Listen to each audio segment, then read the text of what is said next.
আলাইকুম। Hello everyone, কেমন আছো সবাই? অনেক দিন পর আবারও ফিরে এলাম। সত্যি কথা বলতে আমি তোমাদের সবাইকে খুব মিস করেছি। গত 2 মাস ধরে আমি আমার জীবনের অনেক পরিবর্তন নিয়ে এসেছি। নিজেকে, নিজের পরিবারকে, নিজের স্বপ্নকে নিয়ে কিছু সময় স্পেন্ড করার দরকার ছিল। সেই সময় আমি শিখেছি জীবনে যতই কঠিন সময় আসুক থেমে গেলে চলবে না, এগিয়ে যেতে হবে। গত 2 মাস ধরে আমি ভিডিও দেইনি, তো সত্যি তোমাদের সবাইকে অনেক মিস করেছি। দেখো, লাইফ কখনোই স্মুথ থাকে না। এই কয়েকটা দিন আমি নিজের জন্য একটু টাইম নিচ্ছিলাম, নিজেকে রিসেট করার জন্য, আর আমার ফ্যামিলি আর মেন্টাল পেসকে প্রায়োরিটি দিতে চেয়েছিলাম। এই বিরতিটা আমাকে অনেক কিছু শিখিয়েছে। আজ থেকে আবারও শুরু করছি আমার নাজিয়াস ব্লগের ডেলি ব্লগ আর কি। এইবার আর হারিয়ে যাব না ইনশাল্লাহ, কারণ আমি জানি সাপোর্টার আসলে পরিবার, আর তোমরা ছিলে, আছো এবং থাকবে সব সময়। তোমরা অবশ্যই কমেন্টে জানিও তোমরা কেমন আছো আর কি ধরনের ব্লগ তোমরা দেখতে চাও, এটাও কমেন্টে জানাতে ভুলবে না। আর অবশ্যই আমার ভিডিও যদি ভালো লাগে তাহলে চ্যানেলটি সাবস্ক্রাইব করতেও ভুলবে না, পাশে থাকা বেল আইকনটাও অন করে রেখো, কারণ নাজিয়াস ব্লগ তোমাদের অফিসিয়ালি আজ থেকে শুরু ডেলি ব্লগ দেওয়া। আজ থেকে বলতে আজ থেকে শুরু করলাম, কিন্তু আমি তো তোমরা জানোই যারা পুরনো ভিউয়ার্স, আমি একদিন অন্তর অন্তর ভিডিও দিই, তো সেই রকমই দেব। কারণ সময় মতো মানে এডিট করতে না পারলে তো আর ভিডিও দেওয়া হয় না, অনেক রকম মানে মেনটেন করতে হয় সব, মানে এডিটিং আর কি সব কিছু। তো সব মিলিয়ে ভেবেছি যে একদিন অন্তর অন্তরই আমি ভিডিও দেব।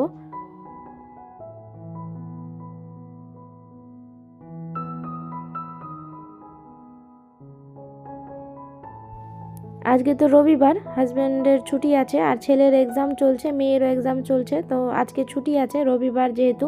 তো হাজব্যান্ড বললো যে খাসির মাংস নিয়ে আসি, তো বাজার থেকে যে 1 কেজি মতো খাসির মাংস নিয়ে এসেছে। আর আমি ভাবলাম যে যখন মাংস আছে তখন ফ্রাইড রাইস করে নিই, কারণ ছেলে কয়েকদিন ধরে ফ্রাইড রাইস খেতে চাইছিল। তো আমি যে চাল ইউজ করি, মানে ভাত রান্না করি যেটা, তো হাজব্যান্ড নিয়ে এসেছে ফ্রাইড রাইসেরই চালের, মানে চালটা আর কি। মানে কেন ওটা নিয়ে এসেছে তোমাদের বলছি। তো এখানে দেখতে পাচ্ছ আমি মাংসটা ভালো করে মশলা দিয়ে সব কিছু মানে কষিয়ে নিচ্ছি। আর কারেন্ট নেই সকাল থেকে, বুঝতেই পারছো, তার জন্য আমি এই কয়েকদিন থেকে মানে কারেন্টের কাজ হচ্ছে, তো তার জন্য সকালে কারেন্ট থাকে না, দুপুরবেলা আসে, মানে ওই 3টে নাগাদ। তার জন্য আমি অনলাইন থেকে গ্রোসারি কিছু বাজার করেছি, এর মধ্যে জিঞ্জার গার্লিক পেস্টও নিয়ে এসেছি। মানে খুব উপকার দেয়, লাইন না থাকলে মশলা করার খুব অসুবিধে হয়ে যায়, আর আমার শিলনোড়াটা নেই, তার জন্য আমি এটাই মানে বেস্ট মনে করি আর কি, তার জন্য নিয়ে রেখেছি। তো ফ্রিজে রাখা ছিল, তো আজকেও যেমন কারেন্ট নেই দেখতে পাচ্ছ, চিমনিও চলে না, খুব অসুবিধা। মানে চিমনি না চলে না, রান্নাঘরে তেল চিটে হয়ে যায়, মাংস টাংস রান্না করে তেলের জিনিস আর কি। তো পরে আমাকে মানে ক্লিন করতে খুব অসুবিধা হয়, তো কী আর করা যাবে, কিছু করার নেই। তার জন্য এই যে দেখতে পাচ্ছ এখানে ভাতও বসিয়ে দিচ্ছি, ফ্রাইড রাইসের জন্য সব কিছু কেটে নিয়েছি, তোমাদেরকে দেখালাম। আর এখানে এই যে আলুটাও ভেজে রেখেছি, খাসির মাংস আলু দিয়ে করব, আলু দিয়ে না খেতে খুব ভালো লাগে। ওদিকে চালটা সেদ্ধ করতে বসিয়েছি, ভাত হবে ফ্রাইড রাইসের জন্য, আর মাটনটাও কষাচ্ছে, ওদিকে কষানো হচ্ছে আর কি। তো এই যে আমি তোমাদের দেখাচ্ছি এই টেবিল ক্লথটা আর কি নিয়েছি অনলাইন থেকে, তো কেমন হয়েছে তোমরা জানিও। এটা অনেক বড়, তো আমি ডবল করে মানে পেতে রেখেছি আর কি, তো কেমন লাগছে তোমরা অবশ্যই জানিও।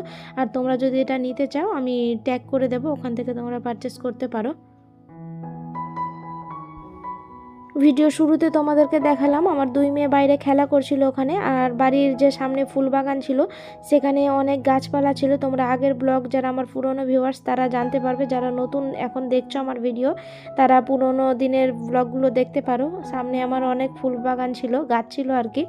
তো সব কিছু কেটে ফেলা হয়েছে, ফাঁকা হয়ে গেছে পুরো। আর এখন তো যেহেতু শীতকাল, তো রৌদ্রের খুব প্রয়োজন, ছাদে আমি মেয়েকে নিয়ে যাই না। ছাদ অবশ্যই আমাদের মানে ঘেরানো আছে, তাও আমি ছাদে যাই না, মেয়েকে এখানেই নিয়ে খেলা করি। আমার গেটেই দেখতেই পাচ্ছ প্রচুর রোদ, আমার ডাইনিংয়ে একদম সকাল হতেই রোদ পড়ে, খুব ভালো লাগে। সকালে ওখানে বসে সবাই মিলে চা খাই, বেশ ভালো লাগে, ঠান্ডার দিন গায়ে রোদ পড়ে তো। আর বাবা তো সবসময় গেটের কাছেই বসে থাকে, দেখতেই পাচ্ছ এখানে একটা কার্পেট পেতে রাখি আমি সকালে উঠেই। মেয়ে দুটো আমার সামনে খেলা করে তো ভালো হয়, আমি কাজ বাজ করি সংসারে, তো ওদেরকে দেখতেও পাই, চোখের সামনে থাকে। আর ছাদে থাকলে তো আমি ওদের দেখতে পাবো না, নিচে আমাকে অনেক সংসারের কাজ বাজ করতে হয় আর কি। তো এখানে দেখছো ও টুপি পরছে, মানে ও জানে ওটা টুপি পরতে হয়। আর এদিকে আমি ওয়াশিং মেশিনে কাপড় দিয়েছিলাম, তো এখন যেহেতু কারেন্ট নেই তার জন্য মেশিনটা বন্ধ আছে। তো কিছুটা কাপড় কাচা হলে আমি রোদে দেব। আমি রাতে কিছুটা কেচে রেখেছিলাম, সেটা রোদে দিয়ে এসেছি। রান্নাবান্না সব কিছু কমপ্লিট হয়ে গেলে মেয়েকে ভাবলাম যে স্নান করাবো, কিন্তু কারেন্ট নেই, গিজারটাও অন করতে পারবো না। তো দেখা যাক যদি গ্যাসে জল গরম করে মেয়ে দুটোকে স্নান করানো যায়, কারণ আগের দিন স্নান করানো হয়নি। আর এদিকে দেখতে পাচ্ছ ভাতটা সেদ্ধ হয়ে এসেছে প্রায়। তো এবার বলি তোমাদের, মানে চালটা কেন নিয়ে এসেছে হাজব্যান্ড এইরকম চাল, মানে এটা না ফ্রাইড রাইসেরই আসলে চাল, ইনস্ট্যান্ট হয়ে যায় ভাতটা। তো ছেলের যেহেতু পরীক্ষা, মেয়েরও পরীক্ষা, তার জন্য সকালে আমাকে ভাত করে যেতে হয়, মানে ভাতটা করে দিলে না ওরা ঘি দিয়ে ভাত, যাই হোক কোনো ভাজাভুজি করে দিলেও ঘি ভাত দিয়ে ভাজা দিয়ে খেয়ে যেতে পারবে। তার জন্য ওই হাজব্যান্ড ওটাই নিয়ে এসেছে, যে তাড়াতাড়ি ভাতটা হয়ে গেলে ওরা একটু খেয়ে যেতে পারবে, তার জন্যই নেওয়া আর কি। আর এখানে দেখতে পাচ্ছ মাটনটা কষানো হচ্ছে। মাটনটা কষানো হলে আমি আলু দিয়ে ওর মধ্যে আর প্রেসারে দিয়ে দেব। প্রেসার দিয়ে সিটি মারলে মাংস রান্না কমপ্লিট। আমি তো এইভাবেই করি, তোমরা কীভাবে করো আমাকে কমেন্টে জানাতে ভুলো না। আর দেখো এখানে ভাতটাও মানে সেদ্ধ হয়ে গেছে, অল্পখানি সেদ্ধ করতে হবে, মানে 80% সেদ্ধ করতে হবে ফ্রাইড রাইসের জন্য আর কি। তো এখানে দেখো আমি ছাকনাতে ভাতটা ছেঁকে নিয়েছি। ভাতটা যেহেতু হয়ে গেছে তো ভাবলাম যে এদিকে মানে সবজিগুলো আর কি ভেজে নেব। তো আমি কড়াইটাকে ওই পাশে দিয়ে বড় কড়াইটায় ভাবছি ফ্রাইড রাইসটা করব, যেহেতু অনেকটাই ফ্রাইড রাইস বুঝতেই পারছো। তো এখানে আমি সাদা তেল দিয়েছি, সাদা তেল দিয়ে অল্প ঘি দিয়েছি, ঘি দিয়ে তারপরে যে গাজর বিনসটাকে আগে ভেজে নিচ্ছি, যেহেতু এটা কাঁচা সবজি, একটু মানে কাঁচা কাঁচা গন্ধটা যেন না থাকে, তার জন্য এটাকে ভালো করে ফ্রাই করে নিতে হবে। এটা ফ্রাই হয়ে গেলে এটা তুলে আবার ক্যাপসিকামটাকে ফ্রাই করব, করে তারপর এর মধ্যে চালটা দিয়ে ভালো করে নেড়ে ওর মধ্যে গোলমরিচ গুঁড়ো, একটুখানি মিষ্টি দেব, চিনি আর কি, আর লবণ দিয়ে ভালো করে মাখিয়ে অল্পখানি উপর থেকে ঘি দিলেই হয়ে যাবে। কাজু কিশমিশটা আমার এখন ছিল না, হাজব্যান্ডকে বলেছিলাম তো নিয়ে আসতে ভুলে গেছে, তো কোনো ব্যাপার নেই, এই সবজি দিয়েও ভালো লাগবে খেতে, খুব সুস্বাদু হয়েছিল। আমি তো পরে ভয়েস দিচ্ছি তার জন্যই বললাম। তো খুব সুন্দর হয়েছিল, হাজব্যান্ডও বলছিল যে মাংসটাও ভালো সেদ্ধ হয়েছে। তো দেখতেই পাচ্ছ এখানে সব কিছু রান্না বান্না হচ্ছে, এদিকে মাংসটাও কষানো হয়ে গেছে। এদিকে দেখো গাজর আর বিনসটাও আমি ভেজে নিয়েছি, তুলে রাখলাম বাটির মধ্যে, আর ক্যাপসিকামটাকেও ভালো করে হালকা একটু ভেজে নিচ্ছি। এদিকে আলুটাও দিয়ে নিয়েছি, আলুটা না একটুখানি পুড়ে গেছিলো, তো কোনো ব্যাপার নেই, আলুটা একটু লাল লাল করে ভাজা ভালো, মাংসের মধ্যে খুব ভালো লাগে আর কি। তো দেখতে পাচ্ছ এখানে প্রেসার কুকারটাও আমি ভালো করে ধুয়ে নিয়েছি, ধুয়ে এবার আমি দিয়ে দেব, তেল বেরিয়ে এসেছে মাটন থেকে আর কি। তো এটা প্রেসারের মধ্যে দিয়ে সিটি মারলে আমার মাটন কষা রেডি। আর এদিকে দেখতে পাচ্ছ ফ্রাইড রাইসও আমার রেডি। তো রান্না অলমোস্ট কমপ্লিট।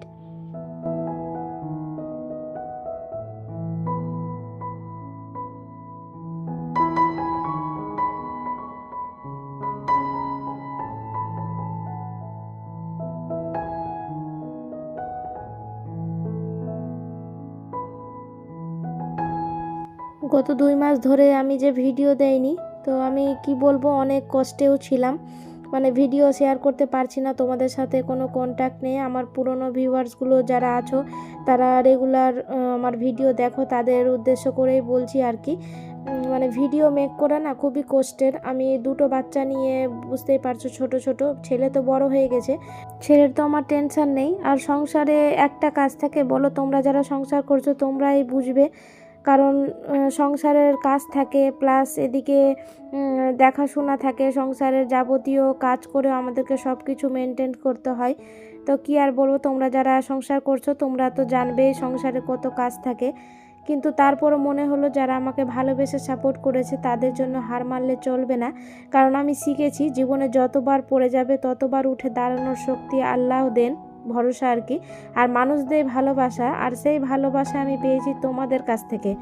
তাই ভাবলাম যে আজ থেকে আবারও তোমাদের সামনে নতুন গল্প, নতুন আশা, নতুন হাসি নিয়ে আমি রেগুলার ভিডিও দেব। আর আমি এটাও জানি তোমরা আমার পাশে ছিলে, আছো, আর থাকবেও ইনশাল্লাহ, এটাই আমার সবচেয়ে বড় শক্তি। প্লিজ আমার সাথে থেকো, আমরা একসাথে বেড়ে উঠবো। তো যাই হোক, ওদিকে রান্না বান্না হয়ে গেছে আমার, আর এদিকে ভাবলাম যে রুমটা গুছিয়ে নিই। এখানে ছেলে পড়াশোনা করছিল, ওর এক্সাম চলছে বললাম তোমাদের শুরুতেই। আর এদিকে ঘরটাকেও গুছিয়ে নিলাম, আমি একটু চাদরটা টান টান করে নিলাম, যেখানে জিনিস জায়গা মতো সব কিছু গুছিয়ে রাখছি। এগুলোই তো আমাদেরকে সারাদিন করতে হয়, রান্না বান্না, ছেলে মেয়ের মানে দেখাশোনা আর কি, এগুলো নিয়েই তো আমাদের জীবন। সংসারে এটাই তো সুখ, দেয় আমাদের। তো দেখো এখানে মেয়েকে স্নান করাবো, তার জন্য আমি সব কিছু রেডি করে নিয়েছি। তো ভাবলাম যে মেয়েকে ধুলোবালিতে খেলছিল তো জামাতেও প্রচুর ধুলো লেগেছে। তো এই যে জল গরম করতে বসিয়েছি, কারেন্ট এখনও আসেনি। আর এদিকে মাংসটাও আমার হয়ে গেছে, আর ফ্রাইড রাইসটা তো আগেই হয়েছে। তো জলটা গরম করতে বসালাম, মেয়েকে স্নান করাবো। ছোটো মেয়েটাকে আগে করাবো, তারপর বড় মেয়েটাকে করাবো। আর এখানে যে ম্যাগি সিদ্ধ করে রেখেছি, মানে আমার জায়ের বাড়ি থেকে ম্যাগি নিয়ে এসেছিলো, ওটাই সিদ্ধ করে দিলাম। ওকে স্নান করিয়ে খাইয়ে দেবো, ভাতটা একটু কিছুক্ষণ পরেই খাবে। আর এখানে সব কিছু রেডি করে নিয়েছি, ঠান্ডার দিন তো বুঝতেই পারছো। তো মেয়েকে যে স্নান করিয়ে রেডি করিয়ে দিয়েছি। তো ওকে একটু বললাম যে দাঁড়াও, তোমাদেরকে একটু দেখাবো ওকে। তো ও দাঁড়িয়েছে, ওর দিদিকে ডাকছে, ওকে মানে ছবি তুলবে তো ওই জন্য। আর এদিকে দেখো মেয়েকেও স্নান করিয়ে দেবো, বড় মেয়েটাকে আর কি। ছোটো মেয়েটার হয়ে গেছে, ওকে রোদে বসিয়ে রেখেছে, তারপর বড় মেয়েকে করাবো। আর এই ড্রেসটা তোমাদের দেখাচ্ছিলাম, সোয়েটার আর কি, আমাদের দোকানেরই সোয়েটার, খুব সুন্দর, ওকে পরিয়ে লাগে, তোমাদেরকে দেখাবো। আর মেয়ের এই যে চুল উঠা যে শুরু হয়েছিল, তোমরা আগের ব্লগ দেখলে বুঝতে পারবে, যারা পুরনো ভিউয়ার্স আছো তাদের বলতে লাগবে না, কারণ তারা জানে মেয়ের এই চুলের সমস্যাটা ছিল। ডাক্তার দেখিয়ে আলহামদুলিল্লাহ চুলটা অনেকটাই হয়েছে, আর অল্পখানি আছে। তো একবার আর ডাক্তার চেক আপে নিয়ে যেতে হবে। আর মাঝে হাজব্যান্ডেরও তো চোখের সমস্যা হয়েছিল, তো ওরও দেখাতে নিয়ে যেতে হবে।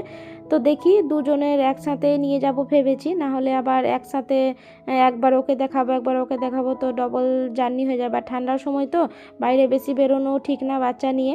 আর এখানে দেখতে পাচ্ছ রান্নাবান্না অলমোস্ট কমপ্লিট হয়ে গেছে, এখানে শশাও কেটে নিয়েছি, এবার খাওয়া দাওয়া করব। তো এই যে মাটনের লাল লাল ঝোল, তোমাদের কেমন লাগছে অবশ্যই কমেন্টে জানাতে ভুলবে না। তো চলো খাওয়া দাওয়া করবো, এখন খাওয়া দাওয়া করে তারপর তোমাদের সাথে আবার দেখা হবে সেই বিকেলবেলা। তো চলো তোমরা ভিডিওটা দেখতে থাকো।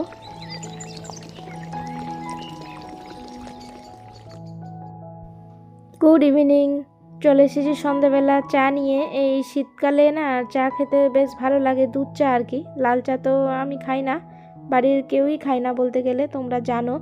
আর এখানে দেখো দুধটা গুলে নিয়েছি, এখানে দুধটা দিয়ে দিলাম, এবার চা পাতাটা দিয়ে সেদ্ধ করে আর কি। চা পাতাটা একটু ফুটালে না চাটা লিকার একটু ভালো হয়, সেন্টটাও একটু ভালো হয় চায়ের। তো কে কে শীতকালে আমার মতো চা লাভার আছো আমাকে কমেন্টে জানাতে ভুলবে না। আমি তো দিনে দুবেলা চা খাই, সকালে একবার একবার সন্ধেবেলা। সন্ধেবেলা চা না খেলে তো হবেই না, আর সকালবেলাও তাই। তো চাটা এই যে ঢেলে নিচ্ছি, আমি এক হাতে ক্যামেরা ধরা আছি তো তার জন্য। তো চলো আমি কাপগুলোতে ঢেলে নিই। তো কাপগুলোতে নিয়ে নিয়েছি, এবার সবাই মিলে খাবো ডাইনিংয়ে বসে। 4 জনের 4 কাপ চা ঢেলে নিয়েছি, একটা ছেলের জন্য, একটা বাবার জন্য, একটা হাজব্যান্ডের, একটা আমার। আর মেয়ে দুটোকে আমার থেকে বিস্কিট চুবিয়ে চুবিয়ে খাইয়ে দেবো। আর এই যে চা খাওয়ার পর কিছুক্ষণ মোবাইলের কাজ ছিল, সেটা কমপ্লিট করে এখন হচ্ছে রাত 8টা বাজে। তো রাতে রান্না বান্না করব। আর মেয়ের চুলটা বেঁধে দিয়েছি, তাই তোমাদের সাথে শেয়ার করছিলাম। তো ওকে বললাম যে পিছনে ঘুরো, তোমাদেরকে দেখাবো আর কি। তো দেখো কত সুন্দর লাগছে চুলটা বেঁধে, ওকে কেমন লাগছে জানিও, আর সবাই মাশাল্লাহ বলিও। তো দেখো আমি রান্নাঘরে চলে এসেছি। তো বাসন ছিল দুপুরে বাসন আমি মাজিনি। আর এখানে দেখো দুপুরে ফ্রাইড রাইস অল্পখানি আছে, তো এটাকে বাটিতে বের করে নেব। তো ভাবলাম যে রাতেই খাওয়ার সময় একবারে বের করে তারপর মাইক্রো ওভেনে গরম করে নেব আর কি, গরম করে তারপর খাবো। আর রুটি করব। তো আটাটা আমি এখানে মেখে রেস্টে রেখেছি, অফ ক্যামেরায় আমি আটাটা মেখে নিয়েছি, মেখে এখানেই রেখেছি। তো চলো রান্না বান্না করব, রাতে রুটি করব আর কি, আর কিছু না। আর এই নোংরাটা সকালে ফেলবো, রাতে ফেলবো না। আর এখানে মাটনটা আছে, প্রেসারেই রেখেছি, আর গামলাতে বের করিনি, ভাবলাম যে গরম করে একসাথে খেয়ে তারপর রাতের বেলা মাজবো। আর এদিকে আমি রুটি করছিলাম, আর মেয়ে এই ড্রয়িং করেছে, তো বললো যে তোমাদেরকে দেখানোর জন্য। তো কেমন হয়েছে তোমরা জানিও। তো ও ড্রয়িং শেখে না, তাও নিজে নিজে একাই একাই করেছে। তো কেমন লাগছে তোমরা অবশ্যই জানিও। ভিডিওটা ভালো লাগলে অবশ্যই কমেন্টে জানাতে ভুলবে না, ভালো লাগলে লাইক কমেন্ট শেয়ার করে দিও। আল্লাহ হাফিজ।